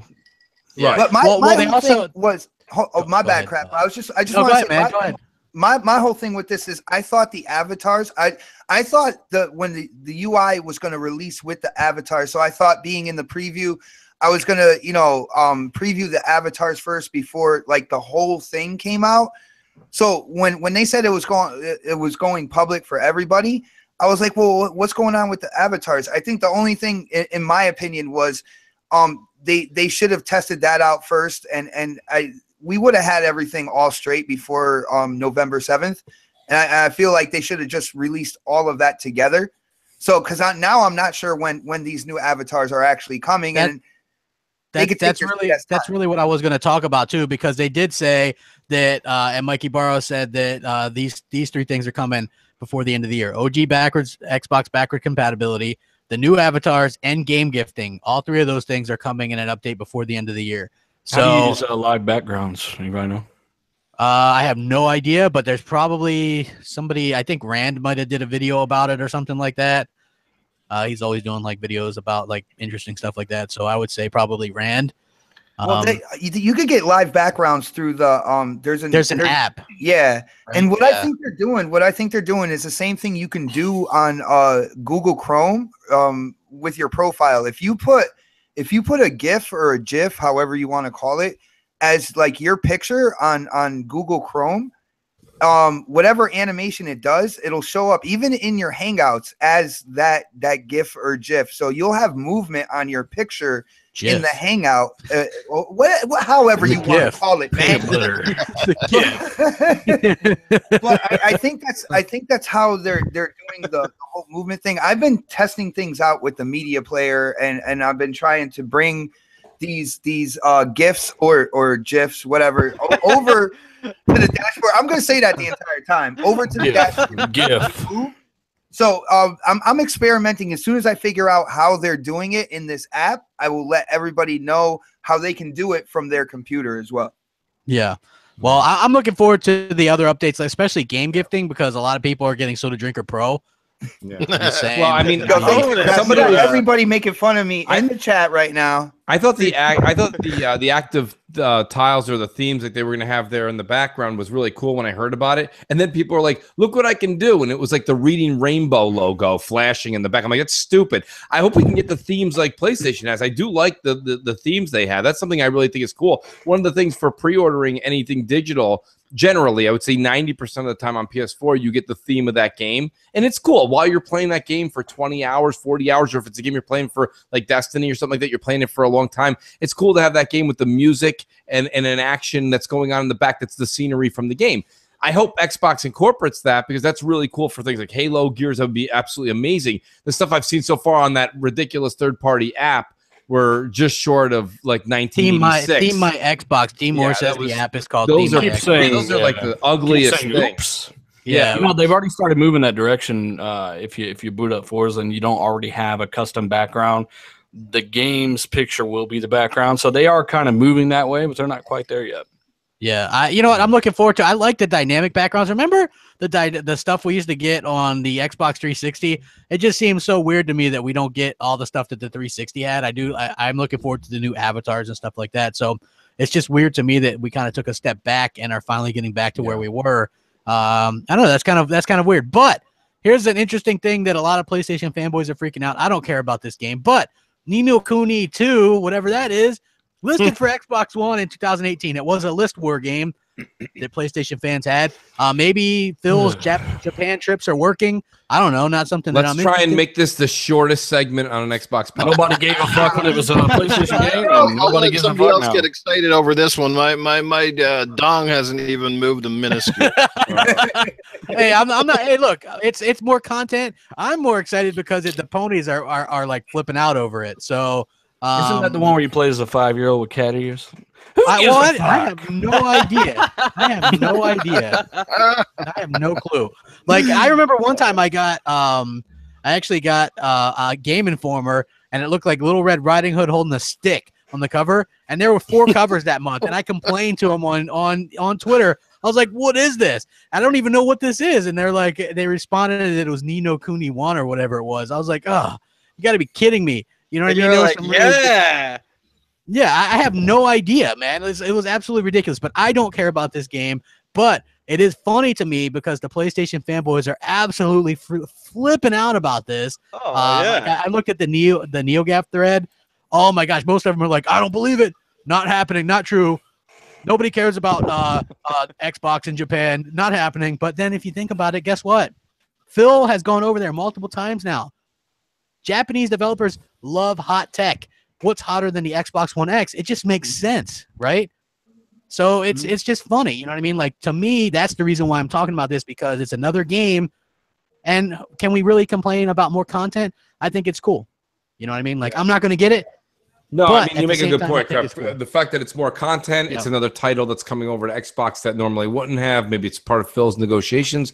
That's cool. That's definitely cool. That being said, that's it. Yeah. Good point. I don't even know if it's cool. I mean, it's an option. It is what it is. Yeah. It's really hard to believe there's dudes on the internet, on forums, complaining because a weird fucking game like this is coming over to Xbox. So you've got to be a particular type of fuckface to do that. So You're getting yourself a lot of hate now. I don't give a fuck. Well, no, I'm like I He's said. used to it by now. Yeah, I don't think that's you know, but still, it is funny to see people flip out over it. You know what I mean? Yeah, so that's why I brought it up. But yeah, I can go ahead and change the topic. There you go, Mucho. It's an extremely short topic. Are you happy? Appreciate that. The internet says thank you. Yeah. Okay, so the Shadow of War Digital Foundry face-off was really compelling. Showed off. I don't think we talked about it. I know we talked about it a little bit on BGST, and sometimes my podcasts run together. But the Digital Foundry face-off said it was the biggest gulf between a PS4 Pro and an Xbox One X game that they've ever seen, because the Xbox One X gets the 4K assets and the PS4 Pro just upscales the 1080p assets. So people were kind of flipping out over this. You talking about Shadow of War? Yeah. It has the same textures that the Xbox and the PS4 versions have. So it doesn't receive any boost in texture quality over the base consoles because it doesn't have enough RAM. That game is extremely RAM hungry on the PC. So It's maxing out the 1080 and all this stuff in terms of VRAM. So yeah, it's stuck at the base Xbox and base PS4 texture quality, whereas like you said, the X is getting a substantial boost in texture quality. Yeah. That's going to be the big thing going ahead with the Xbox One X. Like for me, and I remember saying this, I think like a year ago, that like the resolution was irrelevant. It was the texture quality and the mapping and stuff like that, and the lighting that was going to be the real improvement for the Xbox One X versions of stuff. And look, Digital Foundry's proven it. And no, before people jump on me going, now Crap loves Digital Foundry. Crap does not love Digital Foundry. In fact, Crap hates Digital Foundry. But when you're actually, they're using their analysis tools to analyze the games, then that's fine. It's the point when they always chime in with stuff in their opinion, like, oh, man. They throw this little shit out there that kind of causes. But Sir Saxon in the chat did have a good point. The Pro version does have an optional 4K cinematics pack where you can download this. I think it's around 24 gig. 24, 25 and gigs. you can watch the cutscenes in native 4K. It is not in-engine or whatever. It's not the actual game, but you can see the cutscenes in high resolution. Monolith did confirm that the Xbox One X will have the same option, but it will also have an additional texture pack download that's mandatory for the X. Yo, Crap, this is just the beginning. I love this, man. I am sitting back and I am smiling because I know me and Next Gen, yo, huge shout out to Next Gen. Whenever we were talking about the X, that's what we brought up. We brought up the improvement in textures, the lighting, the shadows. Those are the things that are really going to make these games pop. That's the stuff the average person will notice versus resolution, right? Like exactly, the average man. person, Those are eye catchers right there. Yeah, you can look at resolution all day, and the average person, and even myself, like, right, like the difference once you get up into the higher resolutions, like 1440 plus, you're gonna have a hard time just telling that with the stock textures and the stock lighting. Especially if you're outside looking through your neighbor's window into their TV. And through Periscope. Yeah, no, I got you, man. Yeah, but yeah, we had all said that you want those better you want higher graphics fidelity, not just resolution. That's why I'm disappointed in my Pro, and that's why most people are. We're getting much more with the X, so that's great. Plus faster load times. Yeah. Oh, you just gave me a great idea for an awesome April Fool's joke. You know what you need to do is go find a buddy who's got like an Xbox, and when he's not looking, go program your controller to his Xbox, and when he's playing his, stand outside the fucking window and screw with him all night. Yeah, I agree. Whatever Noof said, I agree wholeheartedly. Good job. Somebody soundbite that, because that's going to be pretty damn awesome. Let's see, what else do we got here? Oh, so PUBG looks like it could be launching in December. Here's going to be the name on Xbox One: PlayerUnknown's Battlegrounds, the ultimate life and death fight. That just rolls off the tongue, doesn't it? No. I know. No, it doesn't. That's smooth. That's the rumor of what they're calling it? That's what it was filed as for Xbox One software. Oh. It would be a filing thing or something they had to do for PlayerUnknown's Battlegrounds, the ultimate life and death fight, Mooch. Hey, Mommy, can you get me PlayerUnknown Battlegrounds, the ultimate life and death fight? What are you doing this game, Timmy? Yeah, it's an ultimate life and death fight. You fight each other to the death. That sounds like a 1990s Jean-Claude Van Damme movie. I don't know. So in other words, what we're trying to say is everybody's just going to call it PUBG anyway. Yeah, I just thought that was funny, but it does look like it's going to come out in December, which would be good. I actually wish that it would come out around launch time, but you'd figure if that was going to be the case, that they would actually already be doing that, right?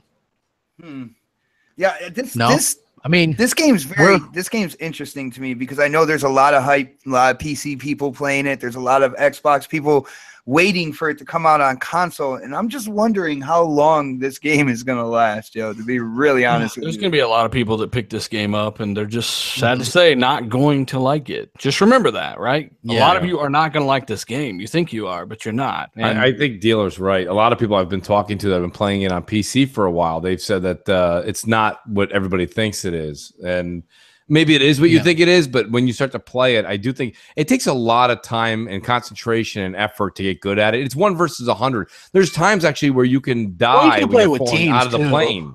Right, you can. But I'm saying there's times where you can get hurt or die when you're jumping out of the plane, and then you have a choice to either have to quit the game or sit there for 45 minutes and watch everybody else. Yeah. So there's For those that a are trade-off. hardcore, they'll like it. You got to be very hardcore, very dedicated. It's not something you pick up and then 5 minutes later you're done. You got to dedicate some time and be very careful. Just get ready to get sniped by a bush. Yeah, a lot of time. Look how often Mikey borrows on that game. I do agree. You know what? I think it's a lot of people are hyping the game up. I do think it's going to find a nice audience on Xbox. Hard saying if it's going to, obviously it's not going to be probably as popular as it is on PC, but I do think that it can sell a lot and it can be a big title for the Xbox One. With that game coming out this year, am I going to spend a bunch of time on it? No, because there's Battlefront 2, there's Call of Duty World War 7, there's there's everything. Hey, shout out Jazzy Noob Xbox for the donation. Woo, we got some super chat going on. Oh, yeah.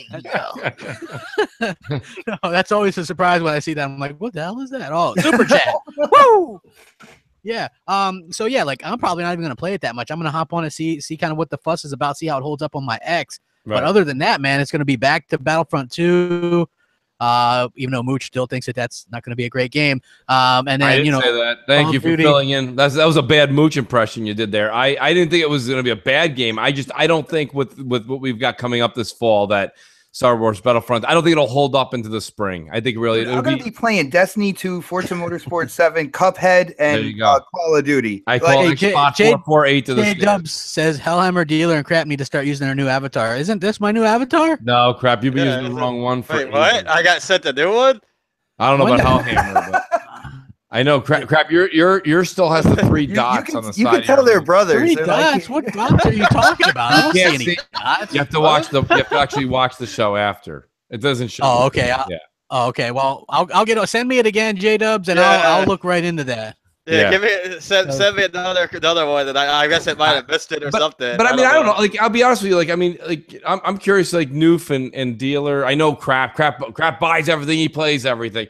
But Dealer, you're a big Forza guy. You've already played Shadow of War. I don't know if you'll play it again on the X, but probably not. I mean, there's so many other things coming out.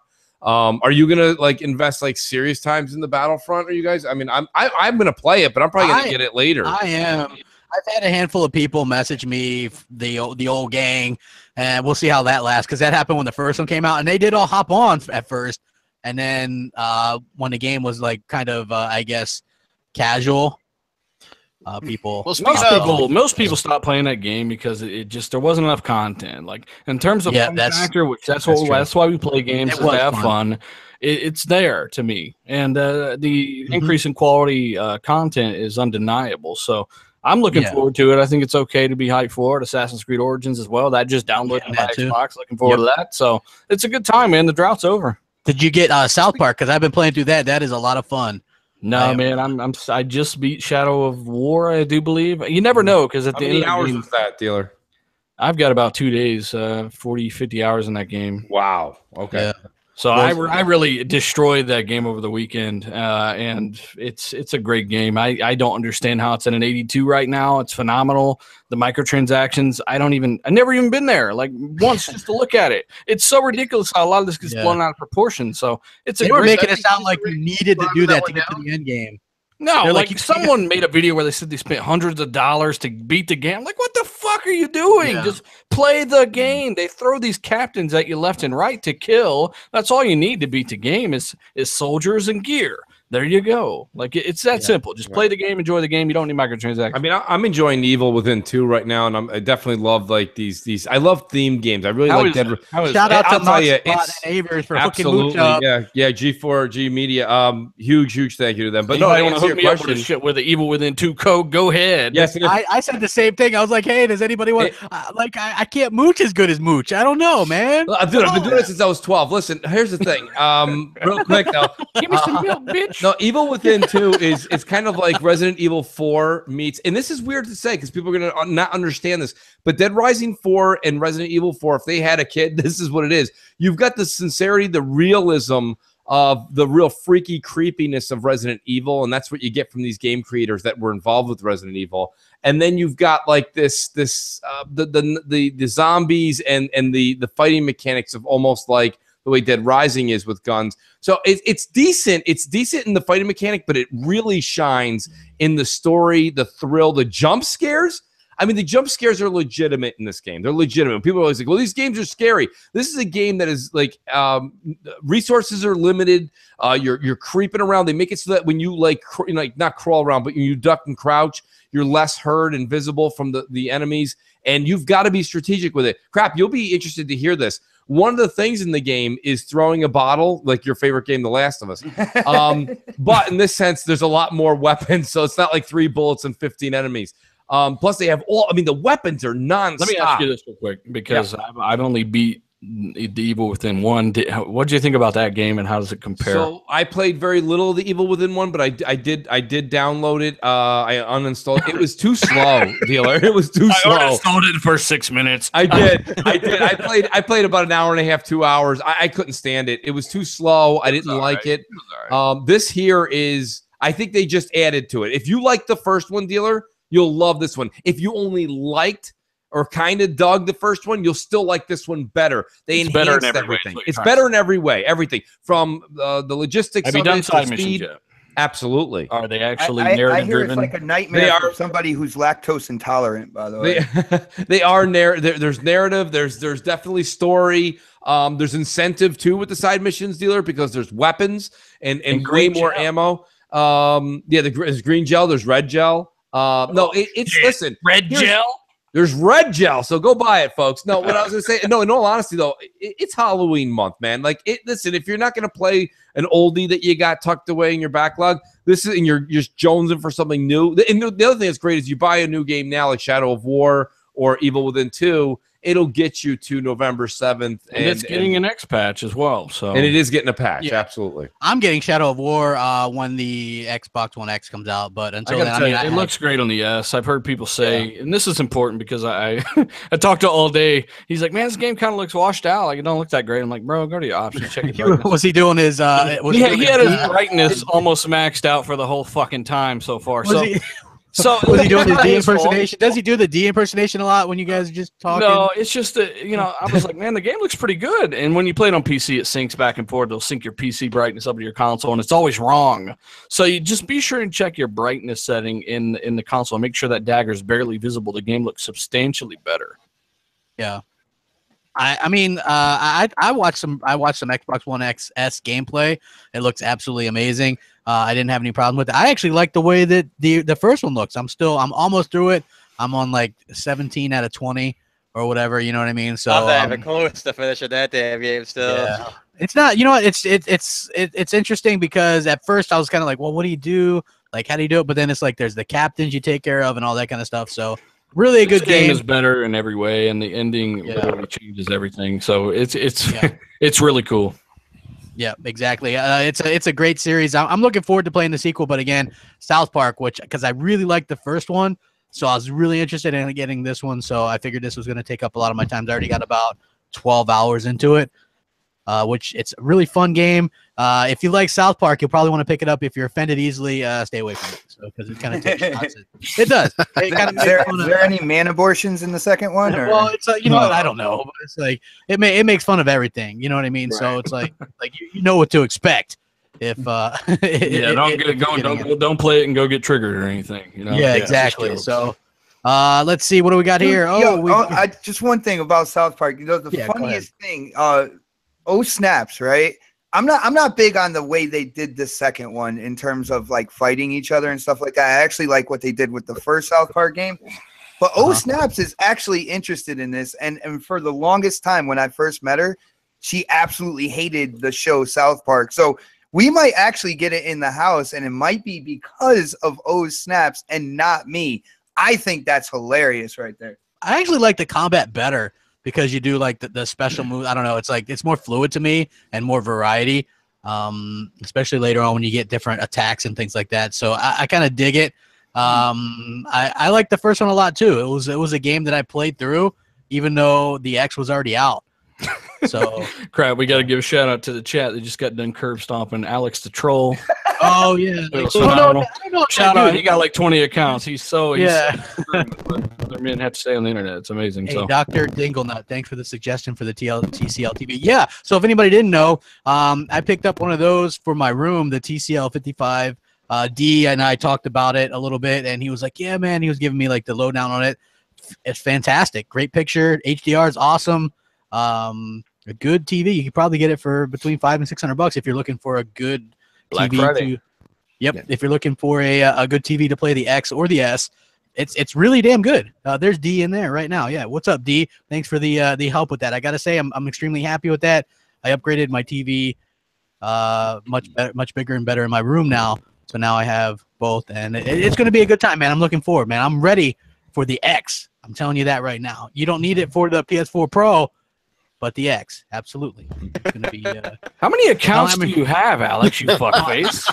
Jeez. Fucking back again. What the Go fuck? do something. Loser. Here's another thing I wanted to talk about. Sony turns down more cross-play games. They actually there's a game called Crazy Justice, which is an indie title, sort of like PUBG, but like looks a little bit like Borderlands. That's going to do crossplay between Xbox One, PC, and the Switch. And that's also, Minecraft, and obviously Rocket League is going to also do that. Sony, again, turned it down. What are you guys' thoughts on this? Like, for me personally, I just want to say I understand why Sony doesn't want to do that crossplay with Battlefront, Call of Duty, NBA, Madden, those bigger games. But why not do it on some of these smaller games where the developers just want to have a thriving community? You know what I mean? Give people the option. Like, I don't get that. Any thoughts? They just have no incentive to join the rest. I mean, that's really the direction of the future, really, when you got Nintendo. And people say it's a nationalist thing. The Japanese are highly nationalist, but Nintendo are also Japanese, correct? So they're doing it, and, they're not worried about the children. So there's no real excuse. I just wonder if the reason Nintendo's a little more, on side with a lot of the cross, because they don't technically look at Xbox as sort of a direct competitor per se, because their product sort of is so different. It's more, I mean, they're doing really well. I mean, they're still competing for the same dollar, but you know what I'm saying? Like, their product is a great complementary console. For example, if you only own an Xbox One, it makes more sense perhaps to own a Switch than have a PS4, just because of the difference in the makeup of the console, the stylism of the games, that sort of thing. So I'm just wondering if maybe that's why Nintendo feels, you know what I mean? Like, people are still going to go out and buy their Xbox or their PS4, and they're probably buying a Switch as a secondary console or technically a portable, whereas PlayStation that looks directly at Xbox is like, yeah, you guys are our main competitor, and we don't want a chance losing any console sales to you guys if we decide to do crossplay. Yeah, I mean, it could be that, like, Nintendo, where they're at, it's just coming back. And so Nintendo is like what they told the Rocket League guys, and I've said this multiple times. I was reading the interview. The Rocket League devs told Nintendo they put their game on the Switch if they allowed crossplay with PC and Xbox. And Nintendo was like, whatever you need, do it. So, and the Switch is going to be hugely successful. Like, I mean, so far it is, whether I know, Dealer, you're not a big Switch guy or anything, but this thing does look like it's going to be, like, successful, right? Yeah, that's good. And they're allowing world's crossplay. most powerful handheld. It is. Hey, look, when I had a Hurricane, man, I used it. That was a hell of a 3 hours. I tell you what, man. Woo! And then after that, it was like nothing. But if Nintendo's allowing it and they have a successful console, then and again, I agree. Don't put the big Call of Duties and stuff like that, but why not some of the smaller ones? I know, Mooch, you probably like, who cares? Nobody wants to play that shit. No, I think the whole crossplay thing is just like, there's a Ford dealership right next to a Chevy dealership everywhere you go in the United States. Why don't we just knock the walls down? They're right next door to each other. Just have them all on the same floor. That way I don't have to go next door. Why do I want to go next door? I can price shop in the same room. Listen, there's a reason that they have them segregated, okay? That's the business model. It's something that it's the reason we all sit here and we're like, Xbox needs more exclusives. Well, you can't say Xbox needs more exclusives and then get mad at Sony for wanting to keep their players on their own system. Like, I don't understand crossplay. I really don't get it. I think it's ridiculous. And be like, well, we'll save all the smaller games. Well, I got a better idea. How about the smaller games just make themselves better and we'll buy it? You know, Come like on. I don't. Come No, I'm not gonna do Come the. on, I don't do the. Sorry, dealer. Mike is coming around. I don't do He's the. coming I don't do the around. coddle thing like you guys all There's want to no, do. there's I no don't do that. coddling. It's called common sense, and It's if not it's an common easy option as confirmed over and But over, why would they do it? It doesn't matter if it's easy. It's Because easy to it put works. Ford and Chevy in the same room too. Why don't they have two? some people would want to shop for those two different brands in the same room. How about that? And If it maybe don't I affect- want to shop differently for my games. I want to play differently. And why wouldn't I get the but same it doesn't way? affect you negatively. That's the thing. though. None of these things in like I can give you another 100 examples where we could merge two Here, I'll give you competitors. one quick example. Crossplay working. I was on the PC the other day. I wanted to play multiplayer on Forza 7. Yeah. I did it for my PC. Thanks, crossplay. Right. Okay, how come I'm at McDonald's and I want a Pepsi product? I don't give but a fuck can't about get it? McDonald's. I'm talking about games. It doesn't matter. No, it's the same thing. I want Pepsi. I don't like Coke, but when I'm at McDonald's, I gotta have a Coke. That's just the way it is. Like, I don't understand why you have to have this. Everybody wants You this don't have to. kumbaya shit. Wrong Like, with it's it. not cool. It's called business. How do you have people going to your console if the same game can be played on the other one? Why would you do that? Like, if you have your friends that are all linked over on PlayStation, now everyone from PlayStation is coming over to the X, right? So now people are going to be buying Call of Duty more on the X, right? This is the whole ploy. That's why But Sony if won't every- do it, though. So Exactly. So I kind of understand it. Like, I don't understand We said the that whole- forever ago, though. They have no incentive as market Right. leader to. And that's what enable I'm this saying. feature. You know, and I'm like, I understand that it's easy to be done. I get that. There's a lot of things that are easy to be done, but as a business model and a business structure, it doesn't make sense. And I understand Sony not doing it. That's why. But the media, okay, everybody over there in hunky-go-lucky sunny California, where everything's just fantastic and it's awesome. It's not so awesome when you stop and think about it in a boardroom. And yes, Phil, it's easy for Phil. Like I think Crap said Phil may be playing devil's advocate and saying, "Oh, we love it, we love it, we love it," because they know Sony's against it, right? So they're going to look like the good guy in the media. We're just for saying once. if it's not hard to do, which they've said they've actually done It's it in not. secret. They've actually done it in secret, right? Right. Then who gives a fuck, right? I I'm for it. really don't care with the smaller games. Honestly, like these smaller games, definitely need. I think would actually benefit.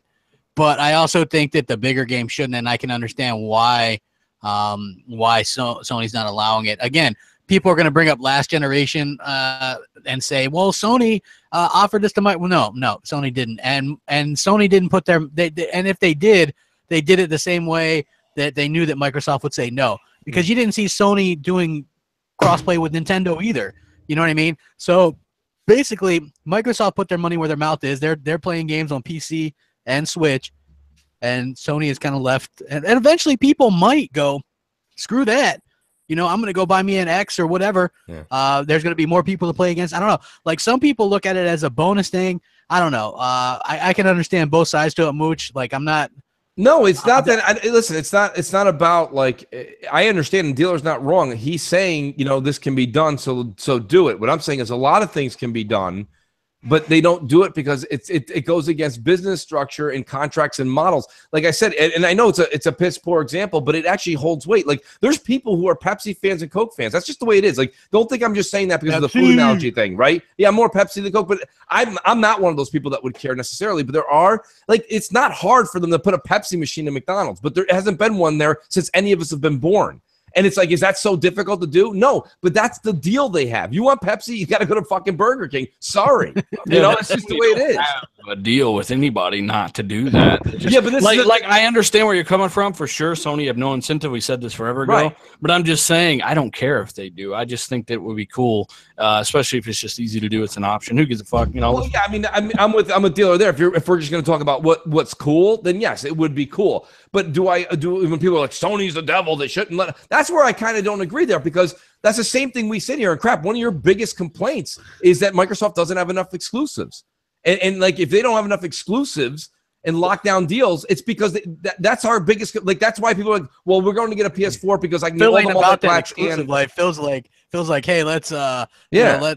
let's let people play where they want to play. Games are gamers. Gamers are games, and the Windows 10 store doesn't work. It's like all right, Oh my God, it is horrible. it's terrible. So Well, you know what's odd about Shadow War? Because I wanted to test this on PC and console, and the game wouldn't install correctly, but it runs so smoothly and so perfectly. No crashes, no issues. Right. But Forza 7, their own first-party game, has plenty of glitches on PC. So it's really odd how that works because they're both UWP games, and Right. their own first-party game is kind of fucked. Well, I mean, that's the way that Windows Store has been. It's a complete joke, and it was so funny seeing Shannon Loftus kind of talk about it, because they actually asked her about that in this Game Informer interview about the exclusives, right? And she was just kind of like, we don't really look at it that way. You know, people say, I've heard rumors that people say we don't have exclusives, but we've got a really great lineup, and Super Lucky's Tale, and you know what I mean? That reminds me of, crap? That reminds me of Reggie Fils-Aimé, that fraud, wouldn't admit that the Wii was lightning in a bottle. He acted like they got to where they were because it was so great. It was the best console. When in reality, you just lucked your ass cheeks off. Like, it's a one time in a lifetime, Reggie. You'll never see that success again in your life.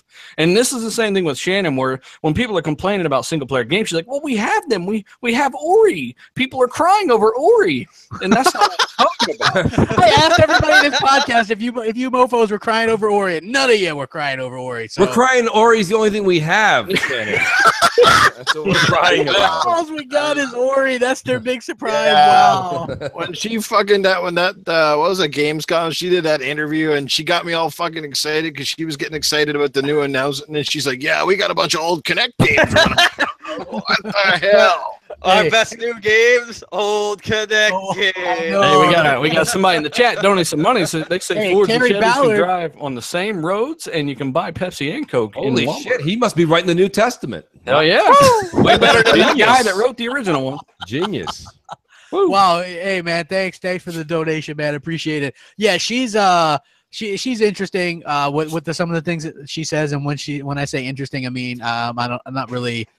Somebody found out she was on stage years ago. She worked at one of those Kinect studios and was on stage doing Kinect Sports or Kinect. What the hell is that thing? The game that came with Kinectimals or one of those Kinect Adventures. Kinect Adventures. Yeah, she was on there. She was working at that studio.